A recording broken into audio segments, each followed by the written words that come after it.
having me. I feel like part of the inventory nowadays. I think the first time was 2018 or something like that.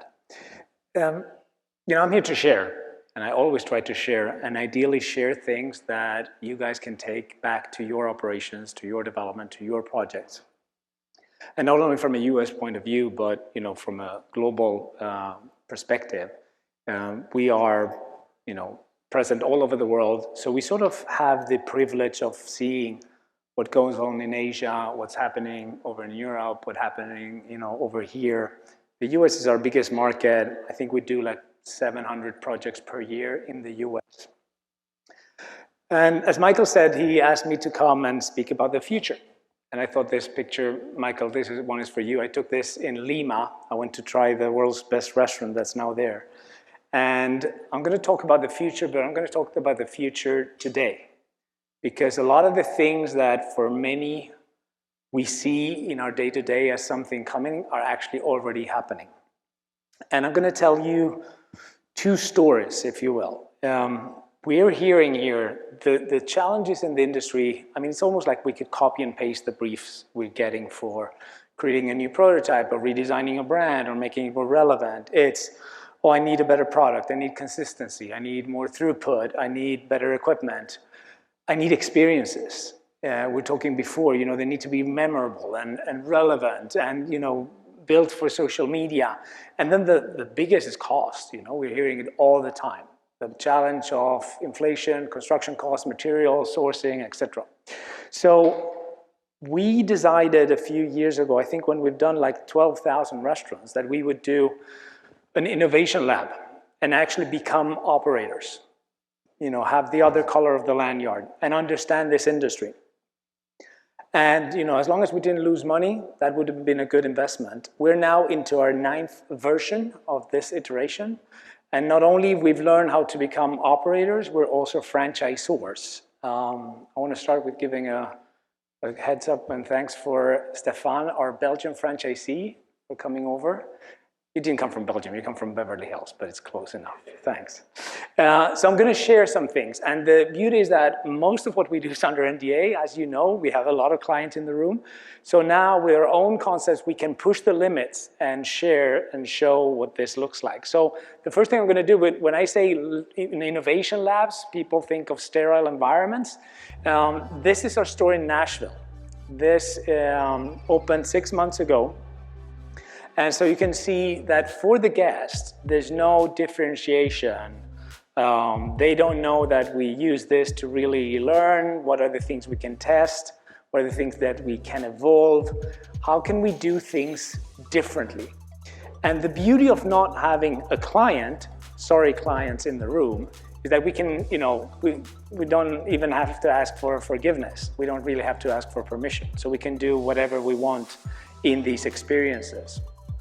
And what I'll be able to do is, when we try to do things differently to solve the same challenges that we as operators all have, not only in the US, but around the world, and share that in the terms of some numbers.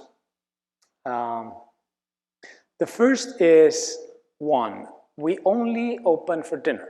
So we only have one day part. The second is 10. We're doing $10 million net in sales with one day part. So we do 3 table turns. And here's what I think is interesting. The kitchen, which is the pink square that you see, is 300 square feet. So in essence, we're utilizing everything we've learned from what is our day-to-day. Your brands, QSR, fast casual, this is what we do for a living. And how can we implement that into a fine dining environment and have that level of throughput? When you look into the purple side, which is the dry storage, the walk-in, the dishwash, and combine those, there's 700 square feet, which means that only 10% of the total floor plan is back of the house. So 90% of the rent we're paying is revenue generating versus the 20, 30, 40% that we sometimes see.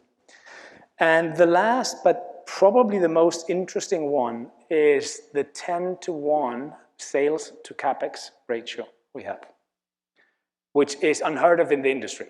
I've never seen anything like it, and I'll share how we do it. So the first thing we started with the product. We have a Michelin star chef, Stefano Ciotti, out of Italy. He created amazing recipes.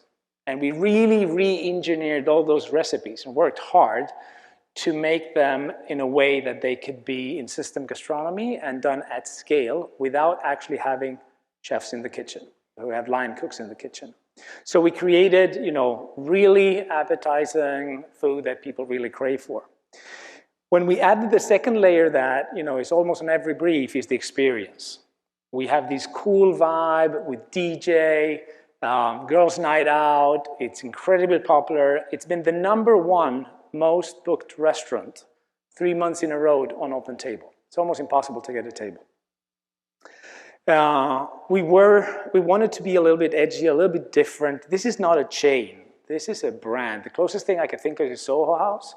Every unit we do is different. We're architects. We want to design things that are different, so we adapt to different locations. To China for the first time, 1995.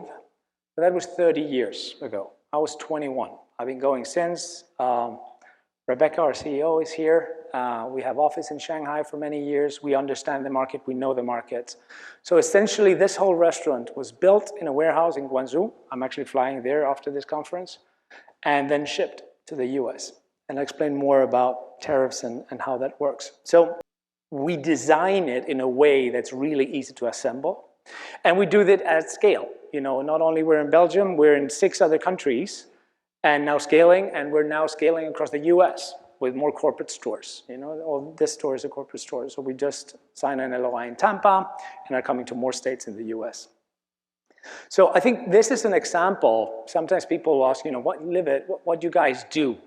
We do a lot of things, from creating brands to repositioning brands to, operating models, kitchen consultants. We have chefs. It's a lot. But in essence, we actually only do one thing. The only thing we do is multi-unit restaurants. We have friends in the room, clients in the room. The list, the family just grows and grows for every year. We do 1,000 projects every year, so it just gets bigger and bigger. And for some brands, we do global. For sometimes we do in Asia or in the Middle East or in Europe or only here in the US. But that's really, a good example of how, if you rethink everything, you can do things very differently, and in the US, right? Michael, I did find these 2 slides. One is from 2018, where I stood at this stage speaking about AI. So again, we sometimes are ahead of our time, if you will. We try a lot of things, we implement a lot of things, but it's coming. So when I try to come here, second part of this presentation is about what is coming. So imagine that we're going to sit here 7 years from now. Hopefully what you're going to see is already implemented and up and running in your restaurants. But again, very importantly, nothing of what I'm going to show you today is the future. It's actually implemented right now. So there's an AI everything, as you know. This is a collection of front of the house tools. And it just gets bigger and bigger. This is back of the house tools. Just bigger and bigger. It's complicated. When you have a chain with whether it's 500, 700, 900, 1,000 units, to roll these things out is complicated and expensive. So I'll share some of the things that we work that have proven to be really interesting. This restaurant in Nashville is ventless. So we managed to create Michelin star food being ventless equipment, completely redesigning the equipment and the kitchen, reducing the CapEx. You actually have a full menu, so it's not different from any high-end menu from an Italian restaurant, but we use equipment like the Unox Iberia, where you can keep food at ready-to-serve temperature for 3 days, and you don't have any food waste at all. So rethinking how we do our kitchen, there's a lot of innovation going on the equipment space. I know it's rare to hear an architect talk about equipment, but the operating part of our restaurant is as important as the design and guest experience part. We use AI to do market studies and pricing. Very simply, you can just throw into any city, these are all my competitors, what are their prices, how are they updating the menus, et cetera, et cetera. At Shake Shack, you were talking about sound. Of course, you know, we curate our music and it's different for every location around the world. It's different for every day part around the world. But one of the challenges that we had not solved is volume.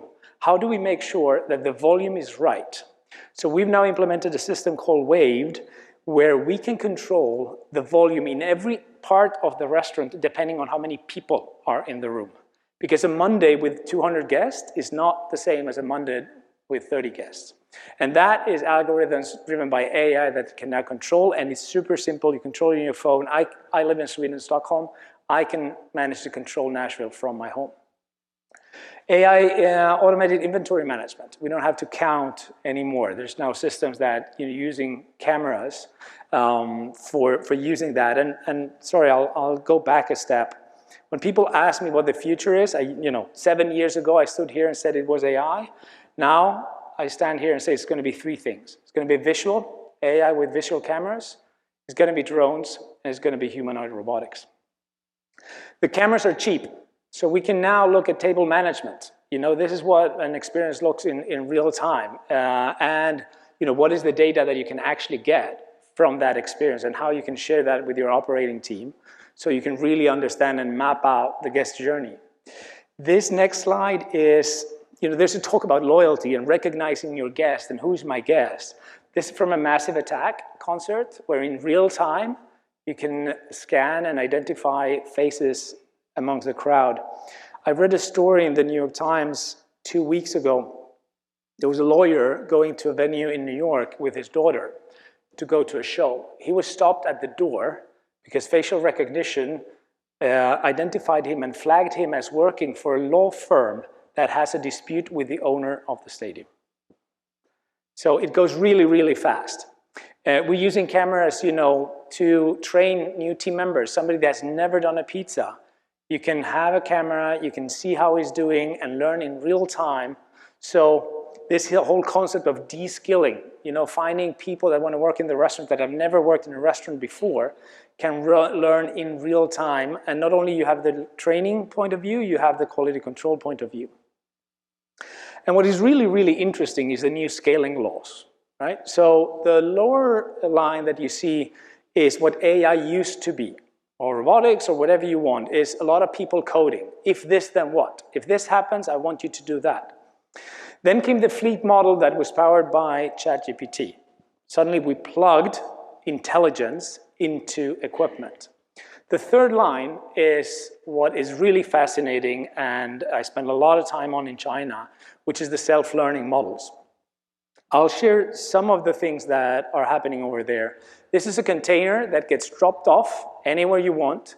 It automatically opens up and you get swarms of robots, of drones flying in the air. What's very interesting about these is they're self-learning and they learn in a swarm. So these flying drones have never been in this forest. And they are tasked to go from point A to point B in a bamboo forest. They all talk to each other, and every time one drone learns something, all the other drones learn that at the same time. In essence, it's like if everyone in this room, every time I learned something, I'm in China, I learned something, you automatically get that software upgrade and that learning. That is the exponential learning curve. When they don't, it's not individual learning, but is learning en masse. And this is now used, you know, Europe is over-regulated in many things. This is a small town called Babyghan. Never heard about it. It's in Northern Ireland, 25,000 inhabitants. But because Europe is regulated, you can actually run drone companies with an aviation license. So there's a company called Mana Air Delivery. The interesting part is the little green and white that you see at the bottom left corner. This is real time, so it's 9:30 in the morning, and these are the drone delivery orders in real time in one day. From 9 a.m. in the morning to 7 p.m. in the afternoon. You know, we're lunchtime now. You're going to see how it really starts. Node restaurant 4 actually opens up. So there's additional nodes. What's interesting with these drones is that the box is actually heated. So the food travels warm inside the drone. It's only exposed to temperature during 5 seconds when it's dropped down. So Mana Air is now serving in Finland, even in snow and weather condition. And it's using AI for everything, for weather predictions, for patterns, and the drone can learn themselves on their journeys. So this autonomous learning is fascinating because once you get that to robots, this quadruped robot by Deep Robotics had never been in this forest and can learn autonomously how to navigate terrain, which is much harder than a kitchen, by the way. So you can see how it travels, how it climbs. There's 2 companies, you know, Deep Robotics. The second one is Unitree. They have similar products. The Unitree products is this one. Nothing here is speed up. This is the actual speed at what this moves. It can travel. It's never been in the environment. It recognizes it. It can climb. It can do a ton of things. It can LiDAR, radar. You can actually stand up on it, and it can walk you with your weight on top. There's even now a software where you can break 2 legs of a robot, and in 3 seconds, it learns how to walk with the 2 remaining legs. It can self-heal and self-learn, so it's a little bit Terminator. The next and final part is humanoid robotics. So this is the Unitree robots in factories in China today. So when one robot makes a mistake and learns from that mistake, automatically they all learn about it. So imagine our kitchen employees or our construction employees or construction workers. If every time you made a mistake, everyone else learned from that mistake and corrected immediately. The speed and scale of that learning curve is amazing. And then, you know, not only the fact that they work and not complain and don't have any labor problems, but they're actually self-charging. So they can now hot swap batteries. So they can go to the station, take out my battery, plug in a new battery, and actually work 24/7. And the combination of artificial intelligence, so these robots will be, if not are already, more intelligent than we are as humans on all fields. Combining that with the human form factor, because don't forget that for millennia, our world has been built for the human form factor. We stand up, how we work, the world is done. The chairs, cars, everything is done for our physiognomy. When we will start to see robots, building robots that have our intelligence, that will learn exponentially faster than any human will ever do. And what we're starting to see in China is doing this at scale. This is the BYD new factory. It's 130 square kilometers. For reference, it's the size of the city of San Francisco or the whole of Manhattan. One factory, 1 million employees, 100,000 engineers in one factory. What this massive scale is doing is driving costs down. Boston Dynamic robot used to be $75,000 and now $2,000. This is really interesting. This is figure 03. Is the latest humanoid robot that's been released, and it's my last slide.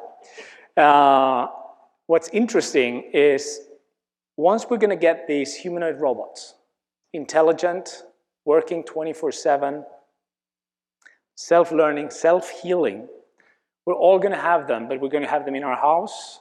We're going to have them in our workforce. So I think it's really interesting how fast it goes from now to 5 years. This will be everywhere. I actually this morning went into the Unitree website, and you can buy, any one of us can go into the website and buy a humanoid robot powered by AI for less than $6,000. So it's, creates a lot of really interesting conversations about where we are going, a little bit scary as well, I have to say.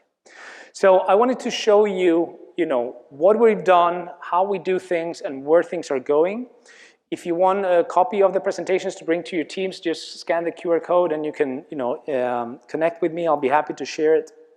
And then I'll be around for the rest of the conference to be able to show you, more and answer questions about whether it's labor or kitchen efficiency or CapEx reduction or all these things that we finally can share. So with that, and hoping that, it's not a doom and gloom, because ultimately all this will make our life easier, I want to thank you for your time.